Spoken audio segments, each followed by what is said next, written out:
Bom, em todos os painéis que falam de inovação, e aqui não estou falando de startups, mas sim de grandes empresas, muito se aborda o tema de cultura, né? Então, hoje estamos aqui com o Glauter Januzzi, ele é líder de comunidades MVP Microsoft. Bem-vindo ao SET Obrigado, Experience Daniel. Academy. E eu começo te perguntando, por que criar uma cultura de inovação nas empresas passou a ser uma agenda de grande prioridade? Primeiro, obrigado pelo convite. Um prazer estar aqui mais uma vez contigo aí na SET.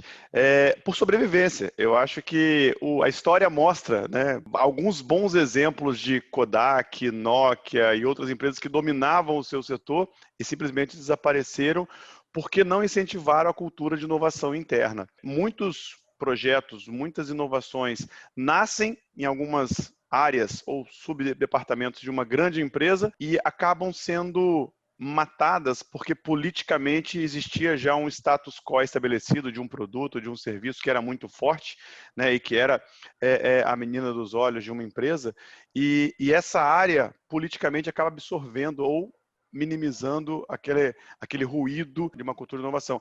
Foi dentro da Kodak, por exemplo, que surgiu, né, a questão de foto digital, né, as primeiras câmeras digitais, e não foi a Kodak que lançou. Então, acho que é um pouco disso. Quando você tem uma área dentro da empresa que tem a possibilidade de inovar, mas ela está politicamente subordinada a alguma outra, a empresa cria anticorpos que mata algumas inovações. Como é que você vê a dificuldade que essas empresas têm de absorver as inovações, principalmente a dificuldade de confrontar o próprio negócio estabelecido, né? Você acha que isso o principal fator disso realmente cultura ou também tem fator de processos também internos? Eu acho que é um misto dos dois. Primeiro, é preciso estabelecer uma cultura de inovação com liberdade e autonomia para a área que vai ser responsável por trazer essa inovação para dentro da empresa. Quando a gente fala de inovação, é importantíssimo ter uma conexão com o mundo externo. Por mais brilhante que as mentes dos seus colaboradores sejam, a comunidade, a evolução da sociedade, ela não para e tem um monte de gente pensando em como fazer algo diferente. E aquelas empresas que percebem isso e, a partir da sua área de inovação, criam um braço com a comunidade externa numa ponte para fazer uma inovação aberta, já saem na frente também. O poder do people chain, como eu chamo no meu último livro, conecta outras ideias de pessoas que não trabalham para a sua empresa, mas que são tão brilhantes quanto, e você tem a possibilidade de estar ouvindo, estar escutando, estar se conectando com esse público externo, que além de potenciais parceiros em alguma empreitada de serviço ou de um novo lançamento de um produto, eles também serão os consumidores, então eles querem fazer o melhor também. E aí a gente tem alguns exemplos, o Netflix, que aprimorou o seu algoritmo de streaming há muitos anos atrás, com a multidão e não com uma área interna de inovação. O próprio Facebook, que brincando num gamification de traduções de palavras, conseguiu traduzir o seu site inteiro para diversos idiomas do mundo sem pagar um tostão, porque usou o poder, né, dos seus usuários das redes sociais. E aí tem alguns exemplos nesse sentido. Para falar de inovação em grandes empresas, né?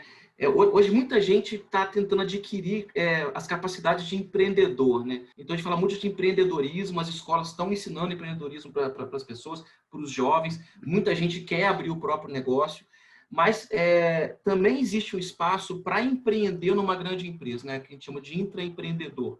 E esse empreendedor virou uma figura muito importante quando a gente fala de cultura de inovação, né? Com certeza. Primeiro que empreendedorismo, a gente ensina, a gente aprende, a gente discute. As escolas passaram a colocar algumas cadeiras, o que é bom, porque a grade tradicional se formavam bons especialistas para trabalhar na indústria, para ser empregado, e não para empreender, ser dono de um negócio. Houve também um movimento de alguns anos para cá, de uma glamurarização do empreendedorismo também, e isso é bem complicado, especialmente para os mais jovens, que, não, eu não quero ter chefe, eu vou ser dono de um negócio. E não é bem assim. Quando você empreende, você tem que primeiro desenvolver algumas habilidades de negociação, de marketing, de vendas, obviamente, de relacionamento com pessoas, e você tem milhares ou centenas de clientes, né? E esses clientes são os seus donos do seu negócio. Você deixa de trabalhar 40 horas para alguém e passa a trabalhar 80 horas para você mesmo, né, e para os seus clientes. E também diferenciar um empreendedor de um dono de negócio. Não é qualquer pessoa que abre um negócio que é empreendedor. Tem muito dono de negócio que não tem um mínimo de conceito de marca, de negociação, de vendas, né, e de posicionamento dos seus produtos e praça. Da mesma forma que tem muito dono de negócio que não é empreendedor, tem muito funcionário em empresas pequenas, médias e grandes que são muito empreendedores, que são intraempreendedores, que conseguem empreender dentro daquele ambiente ali. E a gente tem alguns exemplos que a gente pode citar, né? Empresas como a própria TV Globo, na Microsoft também. E eu vou pegar um exemplo da Microsoft de um brasileiro que conseguiu fazer um projeto empreendedor que transformou e que o alçou de uma posição de líder técnico para uma posição de executivo sênior, que é o Alex Kipman. Desenvolveu um device, um dispositivo, para que as pessoas pudessem jogar videogame sem controle, só com as mãos. E ele não fez sozinho, na verdade, ele teve a ideia, teve o insight e começou a fazer as conexões dentro da empresa para ganhar força, para não ser massacrado naquela questão que a gente falou anteriormente, de a empresa de repente gerar anticorpos, porque pode ser que aquilo ali pode ser uma ameaça a algum outro produto, alguma outra área da própria empresa. O Google, por exemplo, que permite que os seus colaboradores tenham um dia da semana livre para qualquer projeto que eles queiram criar. E é claro que o Google ganha com isso também, porque quem não quer criar alguma coisa... Uma coisa muito legal que você falou, acho que é um tema que eu vejo você falando muito, é essa questão de se conectar com outras pessoas, né? Como é que você vê assim, essas conexões, esse ecossistema acontecendo? E, principalmente, como que a gente faz parte disso, né? Como que a gente começa a fazer parte de um ecossistema? Muito bom, Daniel. Primeiro, eu não gosto muito do termo networking. Networking, para mim, não me remete a pessoas, me remete à rede de computadores, né, e infraestrutura. Eu comecei há alguns anos já a falar de people chain, né, um termo que eu criei com uma brincadeira um pouco com blockchain, mas colocando pessoas e as conexões poderosas que a gente pode ter. Todos nós, seres humanos, nós não somos apenas uma posição dentro de uma empresa. No fundo, a gente tem um cargo naquele momento, mas o ser humano, naturalmente, por vocação de berço, nós somos plurais. Então, a gente tem diversos papéis, não só em família, mas profissionalmente mesmo, ou quando a gente tem empreendimentos, ou quando a gente está fazendo parte de comunidades ou de movimentos. E pelo fato da gente ser plural, é importante considerar que se eu tenho o meu papel numa empresa, quando eu saio desse universo, né, monotarefa e começo a me conectar com outros grupos de pessoas, outras comunidades, as pessoas começam a criar uma outra imagem, né, da pessoa, do ser humano, do Glau. E aí as pessoas têm possibilidade de entrar em algumas discussões ou de me procurar para falar de alguns tópicos que ela não procuraria aquele profissional da Microsoft, aquele profissional da Globo, no caso do Daniel. E é nesse sentido que eu exploro essas conexões. É importante, primeiro, então, a gente se posicionar, nós nos posicionarmos com diversos papéis de cidadãos, de empreendedores, de funcionários e tudo mais. Porque as pessoas precisam conhecer. Nós somos plurais. O conceito de universidade, que vem lá da Grécia Antiga, é de várias competências que a gente vai acumulando. A rede social acelera e desenvolve esse lado de youtubers, de pessoas que são muito boas com a câmera na frente, ou com áudio e podcast, ou escrevendo muito bem artigos. E aí, quando eu falo das relações, é no sentido de que é importante para a gente nutrir um grupo de pessoas que estão ao nosso redor e frequentemente entrar em contato. Até hoje, às vezes, conversando com algum executivo superior, eles podem me ver com uma única perspectiva.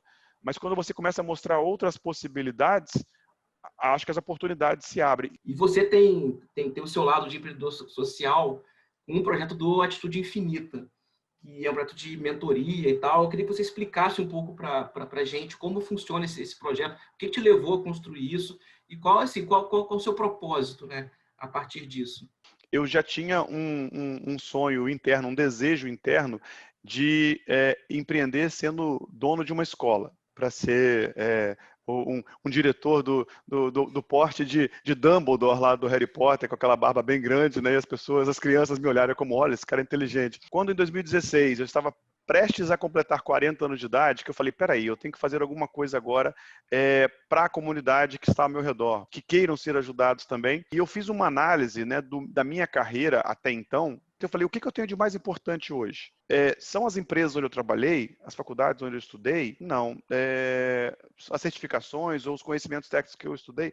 também não era o mais importante. O que era fundamental na minha carreira, como o ativo mais importante, eram as pessoas que eu conheci até então nessa jornada. E aí eu comecei a conversar com algumas delas para criar um movimento, para falar de inovação, para falar de cultura empreendedora, para falar de intraempreendedorismo, e veio um insight de, olha, eu estou falando tanto de economia criativa, né, de sair da questão da escassez e pensar na abundância, e aí surgiu a Atitude Infinita, uma organização não governamental, uma associação civil sem fins lucrativos, com o foco de entrar nas escolas, especialmente as escolas da rede pública, né, do estado do Rio, e trazer pessoas como você, como eu mesmo, como outras pessoas que a gente foi conhecendo, que já têm uma maturidade profissional e corporativa muito grande, tem muita experiência para compartilhar, compartilhando conhecimento que não é ensinado nas escolas. E aí isso foi evoluindo. Quando a gente teve esse ano a pandemia, a gente transformou a concepção da Atitude Infinita para